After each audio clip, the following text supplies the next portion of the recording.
Habari gani Mwanakyeo TV, kama ni mara yako ya kwanza tafadhali subscribe na turn notification. Karibu katika ulimwengu wa siasa. Jina langu ni Mwanakyeo TV. Aliyekuwa kiongozi wa chama cha ACT Wazalendo Zitto Zuberi Kabwe ameeleza namna anavyomfahamu marehemu William Lukuvi ya kisiasa, akimtaja kama kiongozi wa kipekee aliyekuwa na uwezo wa kulinda maslahi ya chama chake bila kuvunja misingi ya uwajibikaji. Katika andiko lake la heshima kumhusu Lukuvi, Zitto ameeleza kuwa Lukuvi hakuwa mwanasiasa wa kutumia vitisho, bali alikuwa mtu wa hoja, busara na mwenye uwezo mkubwa wa kukubali matokeo hata pale anapozidiwa nguvu na upinzani mwingine. Nanukuu, alikuwa mwanasiasa katika maana halisi, si chombo tu cha madaraka ya dola. Alishindana kwa hoja, si kwa vitisho. Aliposhindwa alikubali kushindwa kwa heshima na hakuweka kinyongo. Nje ya ukumbi wa bunge alikuwa mchangamfu, mwenye ucheshi na mwenye kuvutia, mwepesi wa kucheka, kutania na kuahidi kuwa atashinda wakati ujao. Ameeleza maneno hayo Zitto Zuberi Kabwe. Zitto anakumbuka mwaka 2005 wakati Lukuvi alipokosa nafasi ya baraza la mawaziri na akawekwa kwenye kamati ya hesabu za serikali, yani PAC.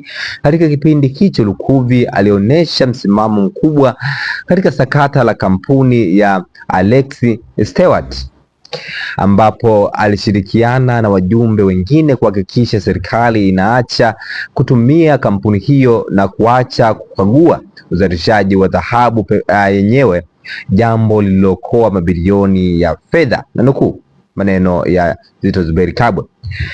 Katika vikao vile vikali vya PIC ndipo nilipoona tabia halisi za Lukuvi, mwanasiasa aliyeamini kwa dhati katika uwajibikaji, lakini aliyekataa kuruhusu jambo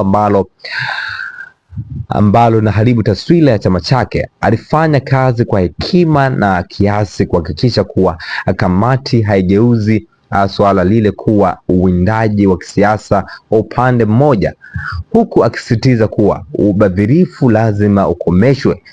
Ameandika maneno hayo Zitto Zuberi Kabwe. Baada ya kurejea kwenye nafasi ya mnidhamu mkuu wa serikali mwaka 2010, Lukuvi alikutana na changamoto mpya katika kizazi cha vijana wa bungeni machachari wa upinzani akiongozwa na Tundu Lissu. Zitto anaeleza kuwa Lukuvi alipambana kuitetea serikali dhidi ya hoja nzito za Lissu hata katika nyakati ngumu, kama ripoti za CAG za mwaka 2012 za Operation Tokomezi. Moja ya matukio yanavutia zaidi ni wakati wa kashfa za Tegeta Escrow. Zitto anasimulia kuwa usiku mmoja kabla ya kuwasilishwa kwa hoja hiyo bungeni, Lukuvi hakulala akijaribu kutafuta mbinu walizopanga wapinzani, lakini alishindwa. Na nukuu maneno ya Zitto Zuberi Kabwe.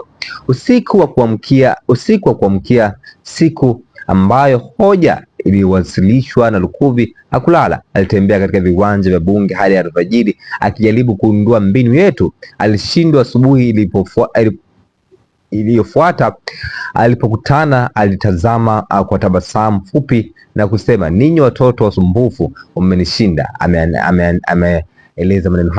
Ameeleza maneno hayo Zitto Zuberi Kabwe. Zitto amekiri kuwa mradi wa Julius Nyerere, yani hydropower, yani JNHPP, ndio ulikuwa mnyukano wao wa mwisho wa hoja. Wakati Zitto Zuberi Kabwe na wenzake walikuwa na hofu juu ya mradi huo, Lukuvi alisimama kidete kutetea. Na nukuu, akiwa waziri wa ardhi chini ya Rais John Pombe Magufuli, Lukuvi alisimama imara kutetea mradi huo, wakati wengine wengi tulioeleza wasiwasi mkubwa kuhusu uwezekano wa gharama zake.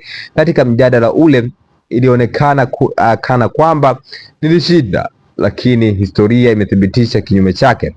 Mradi ulikamilika, sasa unazalisha umeme kwa ajili ya taifa letu. Hofu tulizozitoa hazijatokea. Laiti ningeweza kumpa mkono wa kumwambia kaka, ili umeshinda. Ameandika maneno hayo Zitto Zuberi Kabwe. Una maoni gani kwa hichi ambacho amezungumza Zitto Zuberi Kabwe? Tafadhali shusha maoni yako katika sehemu ya comment section. Jina langu ndio Kidivyo, tunaona kwa tujua katika masuala ya kisiasa. Bye bye.